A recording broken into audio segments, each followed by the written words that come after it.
Have you ever dreamed of building your dream house? For some of us, it's already a reality, but for some, it's still a dream, I included. Today, that's what we're going to discuss in 1 Kings chapter 7. But before that, let me introduce to you my avatar, Arlen. Paso.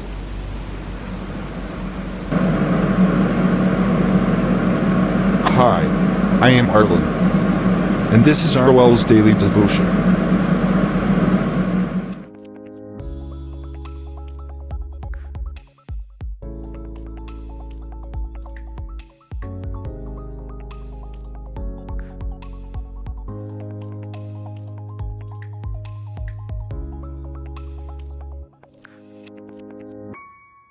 For today's daily devotion, we are going to talk about 1Kings7.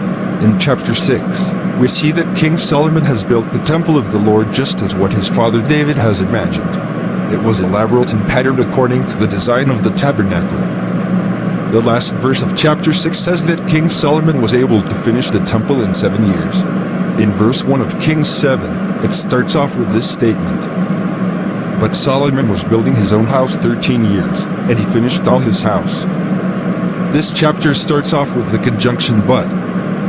The word but shows contrast between how long the temple of the Lord was built compared to the number of years the palace, house, complex that Solomon built for himself. Solomon took 7 years to complete the house of the Lord, while Solomon built his palace, house, complex for 13 long years. Some commentaries would say that although the temple was glorious, however, it seems that Solomon wanted a house that was more glorious than the temple. To some, it does show the place which his own personal comfort and luxurious tastes had come to occupy in the life of Solomon. It is often by such simple and unexpected test that the deepest desire of a human life is revealed. Don't hear what I am not saying, though. To each his own. God has given us blessings, and it is up to us what and how are we going to handle them. But bear in mind that the blessings that we receive from God is God's, and that we use these blessings to bless others.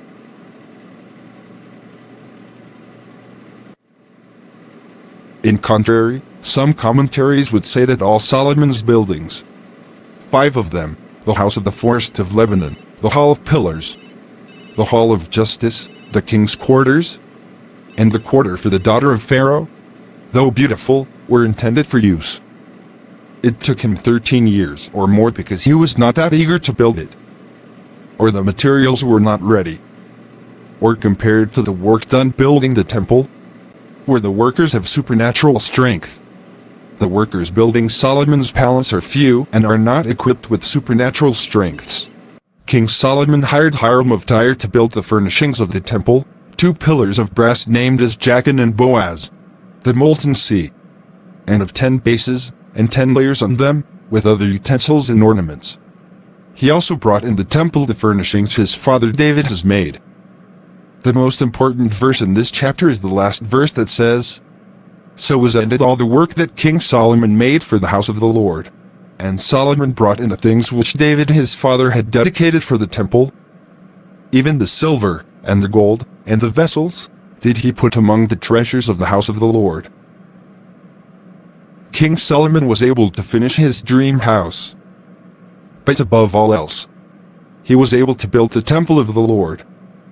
He was able to complete the task that the Lord had asked him to do. And he was also able to fulfill the dreams of his father, to build the temple where the Lord will stay. God told David that he could not build the temple, but David still collected furnishings and treasures for the temple that his son Solomon would build. And here's the question for us to reflect on too. When God gives us a task, are we able to obediently complete the task? Or do we let our personal task take over the task that the Lord asks us to do?